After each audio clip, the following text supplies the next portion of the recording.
بسم اللہ الرحمن الرحیم۔ السلام علیکم ورحمۃ اللہ وبرکاتہ۔ ناظرین، میں حکیم خالد محمود نقشبندی مجددی ایک نئی ویڈیو کے ساتھ حاضر ہوں اور آپ سب کو اپنے چینل پر خوش آمدید کہتا ہوں۔ وَإِذَا مَرِضْتُ فَهُوَ يَشْفِينِ، جب بھی میں بیمار ہوتا ہوں وہی اللہ شفا دیتا ہے۔ شفا دینے والی اللہ کی ذات ہے۔ دعا کھانے سے پہلے یہ دعا لازمی پڑھ لیا کرے، اللہ تعالیٰ پھر اس دعا میں شفا رکھ دیتے ہیں۔ ناظرین، آج کا میرا موضوع ہے درد رحم۔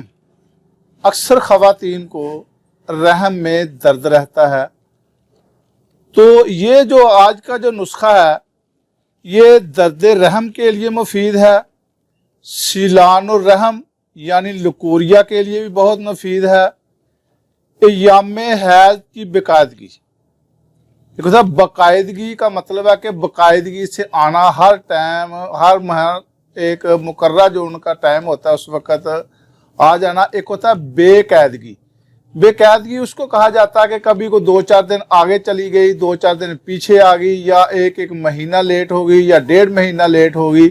یہ بے قاعدگی ہوتی ہے کہ ٹائم پر نہیں آنا۔ اس سے جو ہے نا وہ بھی خواتین جو ہے نا وہ پریگننٹ نہیں ہوتی، اور کئی دفعہ اس میں ہارمونز کا بھی مسئلہ ہوتا ہے۔ تو یہ جو نسخہ ہے یہ ماہواری کو یا مینسز کو یا پیریڈ کو اعتدال پر لاتا ہے۔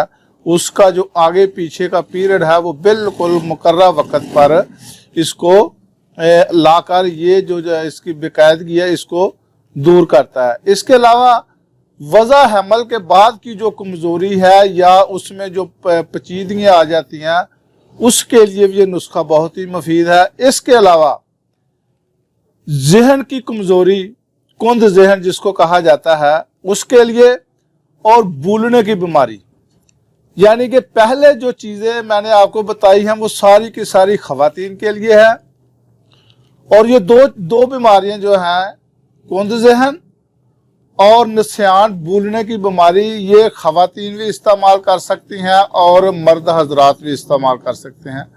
اس کے علاوہ جو آدمی ذوف با کے مریض ہیں، مردانہ کمزوری کے مریض ہیں، ان کے لیے بہت مفید ہے۔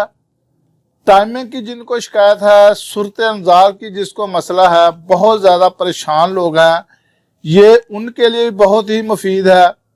مرد حضرات جو ہے وہ مرض ذوف با، مردانہ کمزوری، یا ٹائمنگ کا مسئلہ ہو، صورت انزال جس کو ہم طب میں کہتے ہیں، دونوں صورتوں میں 2 بیماریاں مرد حضرات کو ہے تو وہ بھی اس کو استعمال کر سکتے ہیں۔ لیکن یہ بات ذہن میں رکھیں کہ مردانہ کمزوری کے پیچھے جو وجوہات ہوتی ہے اس کو دور کرنا ضروری ہے۔